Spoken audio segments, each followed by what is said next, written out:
So, G here again, another review for you, another gear review. This is for the Thermaltake eSPORTS Challenger Ultimate Wired Keyboard. Yes, this is the Ultimate. It's part of their lines of Challenger gaming keyboards that are really for the more intense gamers out there. Actually, it's so intense, it has its own little travel case that comes with it. So, for people that really do travel, this is a keyboard for you. And, well, we're going to go over some positive and negatives. This right here, I've been using it for some time. Been using, instead of my Logitech G15, that's an old dinosaur, I've been using this one here. So, as always, let's start with what I liked about the eSPORTS Challenger Ultimate Keyboard.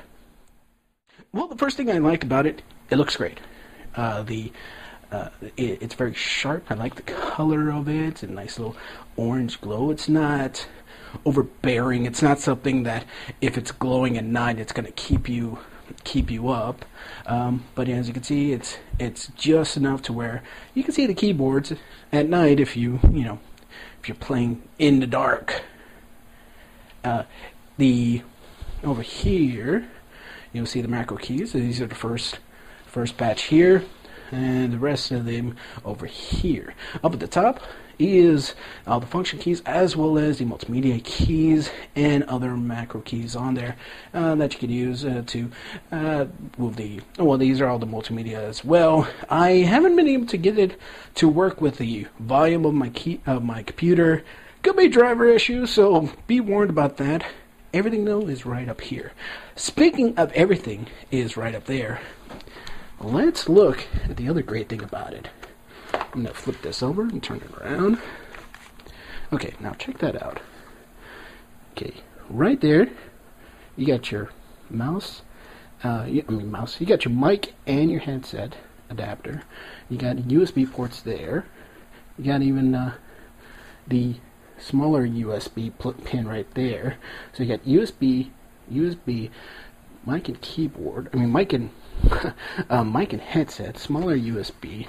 So you have it all right here, so that you don't have to plug it into your computer.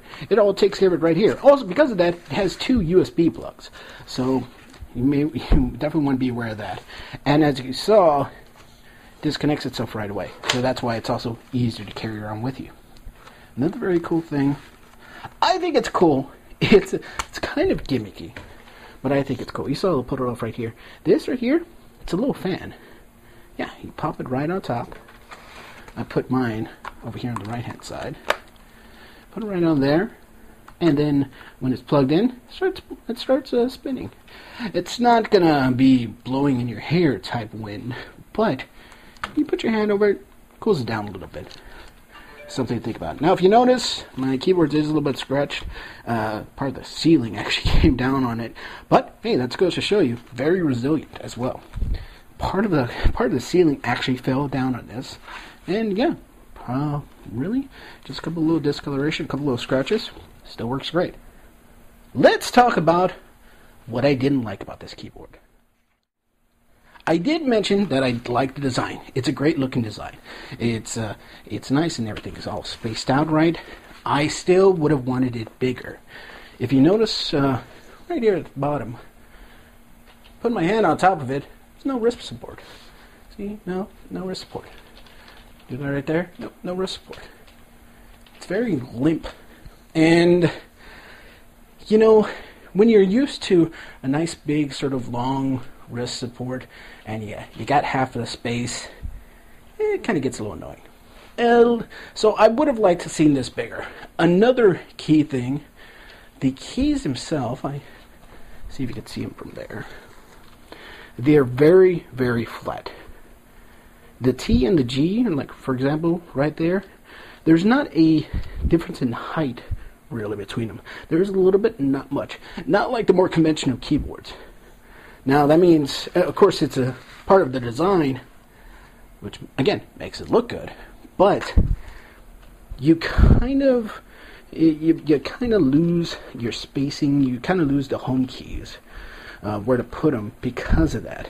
It's just that it doesn't come up as naturally. You don't have that little stop of, hey, I know I'm going to the R instead of the F because I'm just going a little bit further and I can tell the difference. It really just, there's hardly a difference in feel here.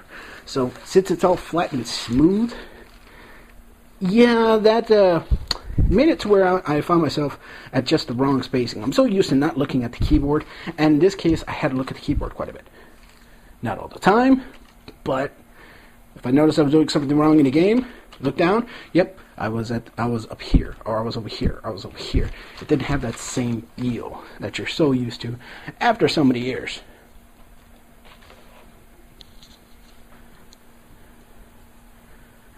Not only that, the keyboard does seem a bit off. I work on a keyboard. I've typed on a keyboard. I used to type on a typewriter. I'm used to typing. This keyboard, I'm always a little off. There's just something about it where everything always is a little off. So you might want to be aware of that. It's something that, of course, you'll get over time. I hardly notice it now, but at the beginning, I was always one off. And on my regular keyboard, that never happens. On my work keyboard, that never happens. Here, it happened quite a bit.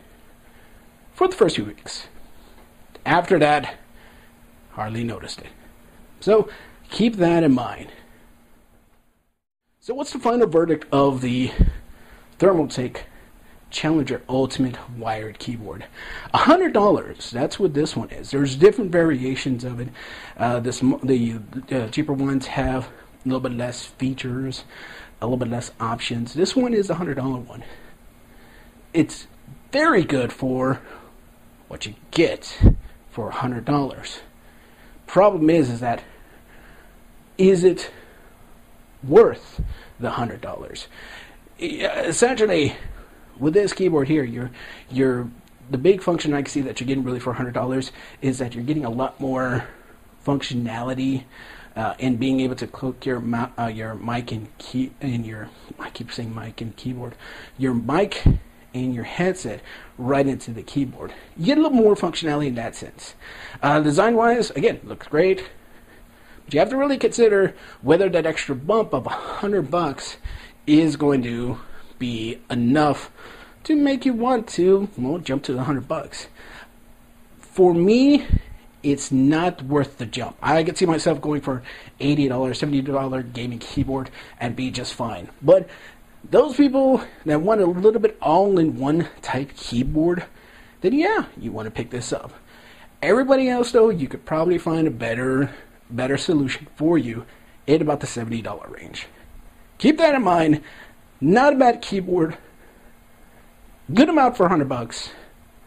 It's a question of if that extra that you get for $100 is going to be worth the jump or not. Entirely up to you. Still can't go wrong with this keyboard. It's just a matter of if it's a little bit too much for what you want to do. But again, that is up to you. So with that, that's my review on the Thermaltake eSPORTS Challenger Ultimate Keyboard. So with that, I am the Original Gamer OG from original-gamer.com. Talk to you later.